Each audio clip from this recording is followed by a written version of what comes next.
My name is Darshan Parmar. I am from Civil Department from Dr. Subhash Technical Campus. In this video lecture, we have to discuss about pile foundations. Okay. So pile foundation introduction. What is the pile foundation? The use of piles as a foundation can be traced since olden times.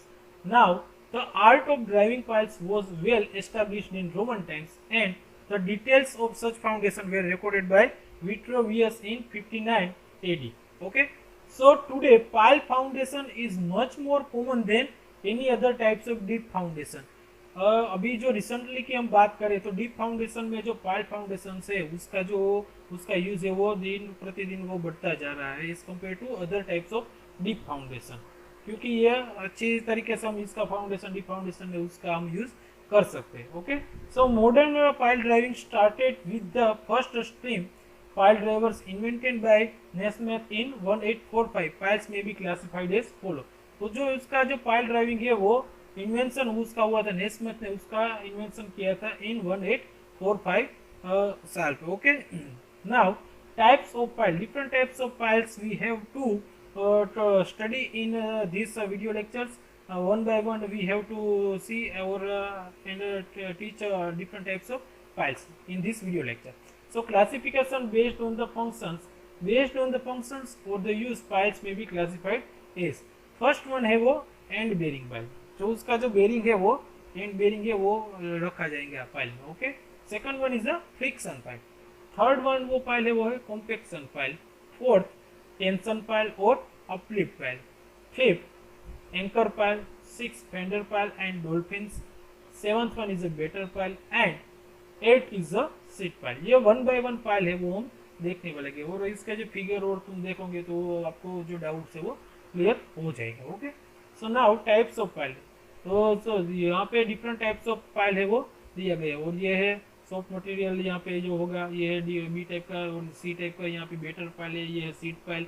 Okay, ये है fender piles, ये है dolphins की जो बात करें और ये है एंकर पाइल्स और ये है tension piles. Okay, so now types of pile. So first one is end bearing piles. जो एंड बेरिंग पाइल्स है वो किस तरीके से उसका जो पाइल है वो पाइल फाउंडेशन हम करने वाले. Okay, so end bearing piles are used to transfer load through water और soft soil to a suitable bearing stratum के आधार पे हम उसका लोड है वो ट्रांसफर करने वाले वो and portions. Okay, so friction piles. Now moving forward on friction piles. So friction piles are used to transfer loads to a depth of a friction load carrying material by means of skin friction along the length of the piles. Compaction piles are used to compact loose granular soil, thus increasing their bearing capacity.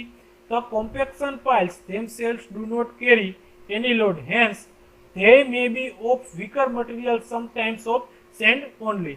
The pile tube driven to compact the soil is gradually taken out and sand is filled in its place, thus forming a sand pile. और जो sand pile है उसका formation है वो इस तरीके से होगा. After that, tension or uplift piles anchor down the structure subjected to uplift due to hydrostatic pressure or due to overturning moment. After that, anchor piles provided anchorage against horizontal pull from seat pile. जो anchor pile से वो क्यों provide करते हो, उसका जो anchor है जो वो हॉरिजॉन्टल पुल आता है सीट पाइलिंग के हिसाब से, तो उसका जो एंकरेज है वो हॉरिजॉन्टल पुल्स के अगेंस्ट में, उसलिए हम एंकर पाइल से वो प्रोवाइड करते हैं. Fender piles and dolphins are used to protect water front structure. Water front structure है उसमें हम फेंडर पाइल और डॉल्फिन्स का यूज करते हैं against the impact from ships और अदर फ्लोटिंग ऑब्जेक्ट्स. तो जो फ्लोटिंग ऑब्जेक्ट्स हो गए ओके और इम्पैक्ट जो उसका जो जनरेट होगा तो उस टाइप का स्ट्रक्चर होगा वो तो वहाँ पे हम फेंडर पाइल्स अथवा तो डॉल्फिन है वो प्रीफर करने वाले हैं. Okay, now type of piles and sheet piles are commonly used as bulkhead. जो बल्कहेड का जो कंस्ट्रक्शन होता है वहाँ पे हम सीट पाइल से जनरली उसका यूज करते हैं. और एज इम्परवियस कट ऑफ में तो सीपेज है उसको रिड्यूस और रिडक्शन करने के लिए and uplift under hydraulic structures. The better piles are used to resist large horizontal or inclined forces. जब better piles है उसका उपयोग कहाँ पे किया जाता है, क्योंकि जो वहाँ पे large horizontal force है वो प्रोड्यूस होता है और inclined force प्रोड्यूस होता है, तो at that time we have to prefer the better piles. Okay, now types of piles, classification based on material और कंपोजिशन के हिसाब से जो अगर हम पाइल्स को क्लासिफाई करें तो उसके डिफरेंट टाइप्स ऑफ पाइल है वो यहाँ पे हम देखने वाले। तो उसमें फर्स्ट है कंक्रीट पाइल्स। तो पहला कंक्रीट पाइल है, तो उसका भी जो क्लासिफिकेशन है वो दो तरीके से हम करने वाले हैं, प्रीकास्ट और दूसरा है कास्ट इन सीट। सो प्रीकास्ट है और उसके बाद आता है कास्ट इन सीट। तो कास्ट इन सीट में उसके दो टाइप के उसमें वर्गीकृत किया जाएगा। First one is a driven piles and second one is a board piles. So driven piles है उसमें भी क्या है, तो केस टाइप का है और अनकेस टाइप का है, वो भी ड्रिवन पाइल्स से क्लासिफाई किया गया है। और बोर्ड पाइल्स में pressure piles and under ream piles. Second one is a timber piles and third one is a steel piles. जो स्टील पाइल्स है उसमें भी क्लासिफाई किया गया है। एच पाइल्स है, first one is, second one is a pipe pile, third one is a sheet pile. Okay, after that composite piles. So composite piles is the first one is a concrete and timber and second one is concrete and steel. composite piles किसको बोलेंगे कि more than to material से जो piles है उसका जो production किया जाएगा, उसका जो मैन्युफैक्चरिंग होगा, तो उसके हिसाब से हम उसको बोलेंगे composite piles. और and here two types of piles is, first one is a concrete and timber. उसमें जो कंपोजिट मटेरियल है, एक है कंक्रीट और दूसरा है टिम्बर। और सेकंड जो क्लासिफिकेशन वो है कंक्रीट एंड स्टील, यानी कि एक मटेरियल है वो कंक्रीट और दूसरा है वो स्टील है। Okay, now pile driving. So piles are commonly driven by means of a hammer supported by a crane or by a special device known as pile driver. जो पाइल ड्राइवर है वो, तो pile हम वो जो जमीन में वो जो ड्राइव करेंगे तो किस तरीके, तो उस पर जो हैमर है वो सपोर्ट किया जाएगा with the help of crane, और स्पेशल डिवाइस जो वहाँ पे हम लगाएंगे तो उसको बोलेंगे pile driver. The hammer is guided between two parallel steel members known as leads. जो टू पैरेलल मेंबर है उसमें जो जो लगाएंगे और उसमें जो उसका जो वहाँ पे जो कंपोनेंट आएगा उसको बोलते हैं हम Leeds. The leads are carried on a frame in such a way that they can be supported in a vertical position, crane inclined position है वो रखेगा उसमें। So hammers are of the following types। जो hammers है वो भी different types के hammers आते हैं। उसमें पहला है drop hammer। If a hammer, rani or monkey is raised by winch and allowed to fall by gravity on the top of pile, it is now called a drop hammer। तो इस तरीके से जो हम हैमरिंग करेंगे तो उसको हम बोलेंगे drop hammer. Okay, second one is a single acting hammer. If the hammer is raised by, जो स्टीम का हम उपयोग करेंगे तो जो हैमर में हम स्टीम का उपयोग करेंगे तो उसको सिंगल एक्टिंग हैमर की प्रोसेस किस तरीके से सिंगल एक्टिंग हैमर किया जाता है वो देखते हैं। If the hammer is raised by steam, compressed air और internal combustion but it is allowed to fall by gravity alone, it is called a single acting hammer. जो ग्रेविटी के हिसाब से, जो ग्रेविटी का यूज करके जो हैमरिंग हम करते हैं तो उसको बोलेंगे हम single acting hammer. The energy of such a hammer is equal to the weight of the ram times the height of fall.